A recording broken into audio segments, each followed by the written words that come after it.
శ్రీకృష్ణ పరబ్రహ్మణే నమః.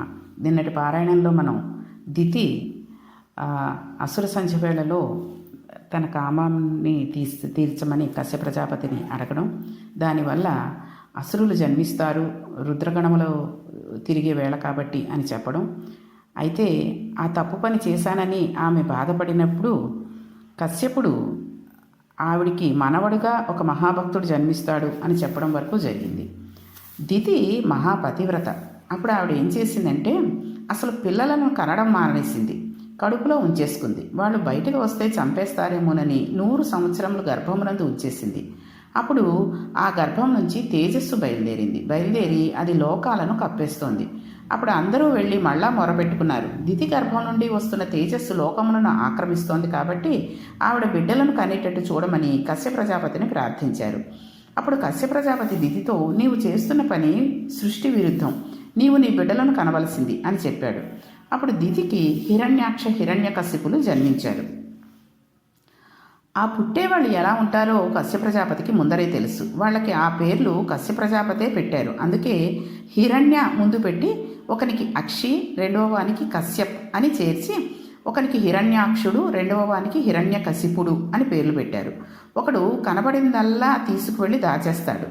ఒకడికి ఎంతసేపు తానే గొప్పవాడనని, తానే భోగం అనుభవించాలని భావిస్తూ చివరికి యజ్ఞములు యాగములు కూడా తన పేరు మీదనే చేయించుకుంటూ ఉంటాడు. ఇద్దరూ అహంకార మమకారములే.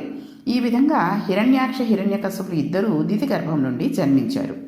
హిరణ్యాక్షుడు పుట్టడంతోటే దుర్నిమిత్తములన్నీ కనబడ్డాయి. వాడు ఆకాశమంత ఎత్తు పెరిగిపోయాడు. ఒక పెద్ద పర్వతం ఎంత ఎత్తు ఉంటుందో అంత ఎత్తు పెరిగిపోయాడు. వాడికి పుట్టినప్పటి నుంచి యుద్ధం చేయాలనే కోరికే. నాకు యుద్ధం కావాలి, నాతో యుద్ధం చేసేవాడెవడు అని వాడు యుద్ధం పట్ల విశేషమైన కోరికను పెంచుకున్నాడు. అతడు యుద్ధం కోసం అనేక మంది దగ్గరికి వెళ్ళాడు.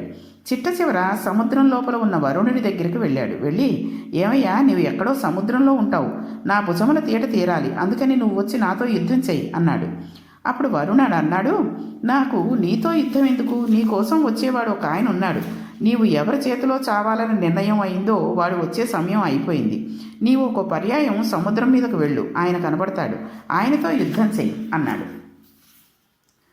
నిర్ణయం అయిపోయిందన్నమాట. వరుణుడు ఎలా చెప్పగలిగాడు అంటే దీనికి వెనక ఇంకొక ఆఖ్యానం కలుస్తుంది.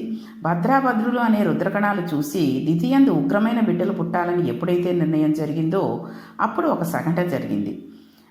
ఈ పురాణాలు చూడండి ఎంత శివకేశవులు అభేదంగా నడుస్తూ ఉంటుందో అన్నమాట. అసలు శివుడు వేరు విష్ణువు వేరు అనే అవకాశం మనకి లేకుండా ఈ పురాణాలు చెబుతూ ఉంటాయి. ఇక శ్రీ మహావిష్ణువు దగ్గర జయ విజయులని 2 పార్షాదులు ఉన్నారు. ఈ సంఘటన ఎలా జరిగింది అనే విషయాన్ని మనకు తెలియడానికి ఒకసారి మళ్ళీ పూర్వం జరిగిన విషయాన్ని మనకి తెలియజేస్తున్నారు. ఈ 2 పార్షాదులు ఉండేవారు. వైకుంఠంలో వారిద్దరూ ద్వారం దగ్గర నిలబడతారు. వైకుంఠమునకు 7 ద్వారాలు ఉంటాయి. 7వ ద్వారం దాటి లోపలికి వెడితే స్వామి దర్శనం అవుతుంది. జయ విజయులు 7వ ద్వారానికి అటు ఇటు నిలబడి ఉన్నారు. అప్పుడు సనకసనాది నందులు స్వామి దర్శనార్థమై అక్కడికి వచ్చారు. వైకుంఠానికి ఉన్న గొప్పతనం ఏంటి అంటే వైకుంఠానికి ఉన్న గోడలు మణులతో నిర్మించబడి ఉంటాయి. ఆ గోడలను లక్ష్మీదేవి తన చేతిలో పట్టుకున్న కలువ పువ్వుతో తుడుస్తూ ఉంటుంది. పాపచిత్తుడు, మాయ కలిగినవాడు, జిత్తులు మారి హృదయమునందు నైర్మల్యము లేనివాడు వైకుంఠంలో ప్రవేశించడు. ఎప్పుడూ భగవంతుని యందు భక్తి కలిగిన వారు అందులో తిరుగుతూ ఉంటారు. అక్కడ కాపలాగా జయ విజయులు నిలబడి ఉన్నారు.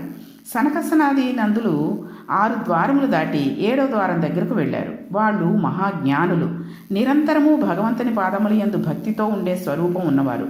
వారు 7వ ద్వారం దగ్గరకు వెళ్ళి నిలబడ్డారు. అప్పుడు జయ విజయులు వారిని లోపలికి వెళ్ళడానికి వీలు లేదు అని అడ్డుపెట్టారు. అప్పుడు సనకసనందనాదులు అన్నారు, ఇది వైకుంఠమునందు మాత్సర్యము ఉండదు. ఇక్కడ ఎవరికీ కూడా ఒకరి మీద ఒకరికి మత్సరం ఉండదు. ఎవరి మీద ఎవరికి పగ ఉండదు. కాబట్టి ఎవరి మీద ఎవరికి ప్రతీకారము ఉండదు. ఇప్పుడు ఎవరు ఎవరికి హాని చెయ్యరు. అటువంటప్పుడు లోపలికి వెళ్ళి ఈశ్వరుని దర్శించుకోవడానికి అభ్యంతరం ఎందుకు? మమ్మల్ని ఎందుకు ఆపినట్టు? లోపల ఉన్న స్వామి భక్తపరాధీనుడు. భక్తులైన వారు వస్తే చాలు, ఆయన ఆర్తితో ఎదురు వచ్చే స్వభావం ఉన్నవాడు. అటువంటి వాడు లోపల ఉంటే వెళ్ళడానికి మేము వస్తే మా హృదయంలో ఆయనను దర్శనం చేయాలన్న కాంక్ష తప్ప వేరొకటి లేకుండా ఉంటే మధ్యలో అట్టు పెట్టడం మీకు మించిన స్వాతంత్ర్యం. మీకు మించిన స్వాతంత్రములకు మీరు పోయారు కాబట్టి, మత్సరము లేని చోట మత్సరములు సృష్టిస్తున్నారు కాబట్టి, ఏది ఎక్కడ ఉండకూడదో దానిని మీరు చూడడం మొదలుపెట్టారు కాబట్టి, అది ఎక్కడ పుష్కలంగా దొరుకుతుందో ఆ భూలోకానికి పొండి అన్నారు. అనేటప్పటికీ జైవీజులిద్దరూ సనకసనందనాథుల కాళ్ళ మీద పడి పెద్ద ఏడుపు మొదలుపెట్టారు. ఇప్పుడు శ్రీమన్నారాయణుడు బయటకు వచ్చాడు. స్వామి బయటికి వస్తే ఎలా ఉంటుందో ఊహించండి. ఆయన శరీరం మీద నల్లని పుట్టుమచ్చ ఒకటి ఉంటుంది. ఆ పుట్టుమచ్చను శ్రీవత్సము అని పిలుస్తారు. మనం ఇదేంటిది కార్తీక మాసంలో దామోదరుడి కథ చెప్పుకున్నాం. కేవలం శ్రీవత్సము అనే పుట్టుమచ్చ మాత్రమే ఉన్నవాడు ఆ అమ్మ చేతిలో దొరికిపోయి తాళ్లతో కట్టించబడేసరికి పుట్టుమచ్చలు నడుము చుట్టూ కూడా వచ్చాయి అని దామోదరుడు అంటారు. అందుకే నడుము చుట్టూ ఉన్న మచ్చ కూడా ఉంది కాబట్టే దామోదరుడు అంటారని. ఇప్పుడు ఈ పుట్టుమచ్చ శ్రీవత్సం అని పిలుస్తాం. ఈ పుట్టుమచ్చను చూసి, ఆయన స్వరూపమును చూసి సనకసనందనాథులు పొంగిపోయారు. స్వామి పట్టు పీతాంబరములు కట్టుకుని, శంఖచక్ర గదా పద్మములు పట్టుకుని, నిరంతరము లక్ష్మీదేవి చేత తులసిలితో కూడిన గంగాజలం చేత కడగబడిన పాదములు ఉన్నవాడై, మహానుభావుడు కౌస్తుభమణిని ధరించి వనమాల వేసుకుని ఉంటే, అందులో గండు తొమ్మిదులు మకరందపానం కోసమని రోద చేస్తూ ఉంటాయి. అటువంటి స్వామి వనమాల విరాజితుడై రకరకములైన ఆభరణములు దాచిన వాడై స్వామి నడిచి వచ్చాడు. ఆయన అడుగు తీసి అడిగి వేస్తుంటే ఆయన పాదములకు పెట్టుకున్న మంజీరములు ధ్వనిస్తున్నాయి. ఊహించుకోండి మీరందరూ. చెవులకు కర్ణాభరణములు ధరించి ఉన్నాడు. కర్ణాభరణములు పెట్టుకోవడం వలన స్వామి బుగ్గల మీద కాంతులు పడుతున్నాయి. విశాలమైన లలాటమును కలిగి ఉన్నాడు. లలాటం మీద కస్తూరి తిలకమును పెట్టుకుని ఉన్నాడు. శిరస్సు మీద పెద్ద కిరీటమును ధరించి ఉన్నాడు. ఆయన వెనకాల సత్వగుణ ప్రధానులైన పారిషదులు వస్తున్నారు. స్వామి తెల్లటి వస్త్రం కట్టుకున్నాడు. మెరిసిపోతూ ఉన్నాడు. అమ్మవారు అలవోకుగా చేతిలో ఒక తామర పువ్వును పట్టుకుని, తన చేతితో శ్రీమన్నారాయణుడు చేయి పట్టుకుని ఆ లక్ష్మీనారాయణులు ఇద్దరూ బయటకు వచ్చి నిలబడ్డారు. స్వామి వచ్చిన అలికిడికి సనకసనందనాథులు తిరిగి చూశారు. ఎదురుగుండా స్వామి లక్ష్మీ సహితుడే కనబడ్డాడు. వారు స్వామిని చూసి, స్వామి శ్రీవత్సమును చూసి పొంగిపోయారు. స్వామి, ఏమి అందగాడివయ్యా! నీ స్వరూపం మేము ఎప్పుడూ చూడలేదు. మా తండ్రి గారైన చతుర్ముఖ బ్రహ్మగారు నీ స్వరూపం గురించి మాకు చెప్పి నీ మూర్తిని మాకు ఉపదేశం చేశారు. ప్రతిరోజు నిన్ను ఉపాసన చేయమని మాకు చెప్పారు. స్వామి, మేము మా మనసులో ఎప్పటి నుంచో ఈ మూర్తిని ఉపాసన చేస్తున్నాం. మా అదృష్టం పండి ఇంతకాలం తర్వాత నీ స్వరూపమును దర్శనం చేయగలిగాం. మా భాగ్యం పండింది అని ఆయన పాదాల మీద పడి నమస్కారం చేసి, పుష్పంలో చేరే గండు మీద ఎలా చేరుతుందో నిరంతరము నీ పాదముల యందు అటువంటి భక్తి మాకు ప్రసాదించవలసింది అని శ్రీమన్నారాయణుని ప్రార్థించారు. అప్పుడు శ్రీమన్నారాయణుడు, మీ స్తోత్రములకు నేను చాలా సంతోషించాను, కానీ ఇక్కడ ఏదో చిన్న అల్లరి జరిగినట్టు నాకు అనిపించింది. ఏమైంది అని అడిగారు. ఆయనకు తెలియక కాదు, వీళ్ళ చేత చెప్పించుకుందామని. అప్పుడు వాళ్ళు అన్నారు, స్వామి, మేము తప్పే చేశామో ఒప్పే చేశామో మాకు తెలియదు, కానీ మేము లోపలికి వస్తున్నప్పుడు 7వ ద్వారం దగ్గర ఈ పారిషదులు మమ్మల్ని అడ్డుపెట్టారు. మత్సరములు ఉండడానికి అవకాశం లేని వైకుంఠమునందు నీ దర్శనమునకు మమ్మల్ని పంపలేదు కనుక, వారు మా యందు విముఖులై ఉన్నారు కనుక వారిని భూలోకమునందు జన్మించమని శపించాము. ఇప్పుడు నీవు ఎలా చెబితే అలా ప్రవర్తిస్తాము. ఒకవేళ మా వలన అపరాధం ఉంటే మన్నించవలసింది అన్నారు. అప్పుడు శ్రీహరి అన్నాడు, నా పాదములు మీ వంటి బ్రహ్మజ్ఞానులు నమ్మి అర్చించిన పాదములు కనుక ఇంతమంది చేత ఆరాధించబడుతున్నాయి. మీ వంటి వారి చేత పూజింపబడి మిమ్మల్ని రక్షించటకు పూనికతో తిరిగి మీకు దర్శనం ఇస్తాను కనుక నిత్యాపాయని అయి నిరంతరము లక్ష్మి నా వెంట వస్తుంది. నేను భక్తపరాధీనుడను. భక్తులైన వారు పిలిస్తే పరిగెత్తుకు వెళ్ళడం నా ధర్మం. ఒకవేళ అలా పరిగెత్తుకు వెళ్ళి వాళ్ళని రక్షించడంలో అడ్డు వస్తే నా చేతిని నేను నరికేస్తాను అన్నాడు. ఎంత పెద్ద మాట చెప్పాడో చూడండి. ఎందుకంటే ఆ చెయ్యి లోకాలన్నింటినీ రక్షించే చెయ్యి. ఆ రక్షణ ముందు ఎప్పుడైనా విడంబనము కలిగితే, నా వలన చిన్న పొరపాటు జరిగితే ఆ చేతిని నేను నరికేసుకుంటాను. నాకు భక్తులంటే అంత ఇష్టం. అటువంటి ప్రభువు పాదములు నమ్మిన వాడిని ఏమనుకోవాలి? అటువంటి మీరు నిరంతరము నన్ను తప్ప వేరొకను కొలవని వారు, ఎప్పుడూ నా పాదములు యందు మనస్సు పెట్టుకున్నవారు, చతుర్ముఖ బ్రహ్మ అంతటి వారు సంసారం నందు ప్రవర్తించి సృష్టి చేయడం అంటే చేయకుండా కేవలం నా పాదపంజరమునందు భక్తితో నిండబడిపోయి మీకు లోపలికి రావడానికి జైవీజులు అడ్డుపెట్టడమా? వీళ్ళు మహాపచారం చేశారు. వీళ్ళు చేసిన అపచారం వలన నా కీర్తి నశిస్తుంది. ఇక్కడ శ్రీ మహావిష్ణువు ఒక అద్భుతమైన విషయాన్ని ప్రతిపాదన చేశారు. ఏంటంటే, నేను ఎందుకు మీరు ఇచ్చిన శాపాన్ని అంగీకరిస్తున్నానో తెలుసా? వీరికి యుక్తాయుక్త విచక్షణ తెలియదు. వీళ్ళకి ఈ అధికారం నేను ఇచ్చాను. 7వ ప్రాకారం ద్వారం వద్ద ఉండి వచ్చిన వాళ్ళని లోపలికి పంపించండి అని చెప్పాను. పంపించండి అంటే అర్థం వచ్చిన ప్రతి వాడిని అలా నిలబెట్టమని కాదు. లోపలకు ఎవరు వెళ్ళాలి, ఎవరిని తొందరగా ప్రవేశపెట్టాలి అని అంతరం తెలుసుకుని ముందు వాళ్ళకి నమస్కారం చేసి లోపలికి ప్రవేశపెట్టగలిగిన సంస్కారం ఉన్నవాడు అక్కడ ఉండాలి. వీళ్ళు అలా ఉండలేదు.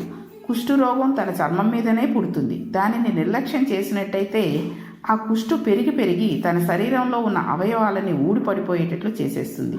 వేళ్ళు ఊడిపడిపోయి వైకల్యం పొందేస్తాడు. తనకి బాగా దగ్గర ఉండేవాడు తప్పుడు పని చేస్తే ప్రభువుల పేరు పోతుంది, కీర్తి పోతుంది. ఇదే రకంగా వీళ్ళు చిన్న తప్పు చేశారు కదా అని ఇవాళ కనుక నేను వీళ్ళని క్షమిస్తే వాళ్ళు ఈ తప్పుని అలవాటుగా చేసుకోవడానికి అవకాశం ఉంది. వాళ్ళ మంచి హృదయం పోతుంది. పరమ భాగవతులైన వారికి కలిగిన మనస్సు క్లేశము పట్టి కుదిపేస్తుంది. మీలాంటి వారిని కాపాడడానికి నేను లోపల ఉన్నాను. కానీ ఇప్పుడు మీరు నా వద్దకు రాకుండా వీళ్ళు అడ్డుపట్టారు. తన శరీరమునందు పుట్టిన కుష్టు తనను పాడు చేసినట్టు నేను వీళ్ళకి పదవి ఇస్తే ఆ పదవిని అడ్డు పెట్టుకుని ఈ జయ విజయులు నాకే తప్పు పేరు తీసుకువస్తున్నారు. మీ వంటి వారికే వైకుంఠమునందు ప్రవేశం నిరాకంపబడితే భక్తకోటి నన్ను ఎలా విశ్వసిస్తుంది? లోకం పాడైపోతుంది. నేను భక్తపరాధీనుడను. అలా రక్షణలో అడ్డు జరిగితే, పరిపాలన చేయడంలో నా చెయ్యి నాకు సహకరించకపోతే నా చేతిని నేను నరుకుంటానని చెప్పాను. అటువంటి నాకు దుష్ట పేరు తెచ్చారు కాబట్టి వాళ్ళని మీరు శపించడం కాదు, నేను చెబుతున్నాను. నందలారా నేను చెబుతున్నాను వినండి. వీళ్ళు ఉత్తర క్షణం భూలోకంలో వెళ్ళిపోతారు. వెళ్ళి రాక్షసయోని యందు జన్మిస్తారు. జన్మించి ఉగ్రమైన రాక్షసులకు అయిపోయి అపారమైన లోభత్వమును పొందుతారు అన్నాడు. అప్పుడు జయవైద్యులు ఇద్దరూ శ్రీమన్నారాయణుడి చరణారవిందముల మీద పడి, స్వామి, లోపల ఉన్నవాడి హృదయమును అర్థం చేసుకోవడంలో పొరపాటు జరిగింది, మమ్మల్ని క్షమించు, మళ్ళా మాకు ఎప్పుడో వైకుంఠమునకు ఆగమనం అని అడిగారు. అప్పుడు స్వామి అన్నారు, మీరు 3 జన్మలలో గొప్ప రాక్షసులవుతారు. కానీ మిమ్మల్ని మళ్ళా గనుమాడవలసిన అవసరం కూడా నాదే. అందుకని నేనే మీకోసమని అవతారాన్ని స్వీకరిస్తాను. స్వీకరించి వచ్చి మిమ్మల్ని నిర్మూలించి మళ్ళా తెచ్చి నా వాళ్ళుగా చేసుకుంటాను అని ప్రతిజ్ఞ చేశాడు. అందులో కూడా రక్షణే. కాబట్టి స్వామికి మనం శరణారవిందముల మీద పడి మనం కనుక లొంగిపోయాము అంటే ఎటువంటి వాళ్ళైనా సరే స్వామి మనల్ని రక్షించి మనల్ని కాపాడడానికే ఆయన ఉన్నారు అని చెప్తూ ఉంటారు. కాబట్టి ఈ సనకసనందనాదులు ఎలాగా జైవిజయులు ఎలాగా రాక్షస జన్మలనెత్తారు, వాళ్ళని ఏ విధంగా విష్ణుమూర్తి ఏ అవతారాలు ఎత్తి వారిని మళ్ళీ తన దగ్గరికి తీసుకున్నారు అనే విషయాలని ముందు పారాయణంలో తెలుసుకుందాం. శ్రీకృష్ణ పరబ్రహ్మణే నమః.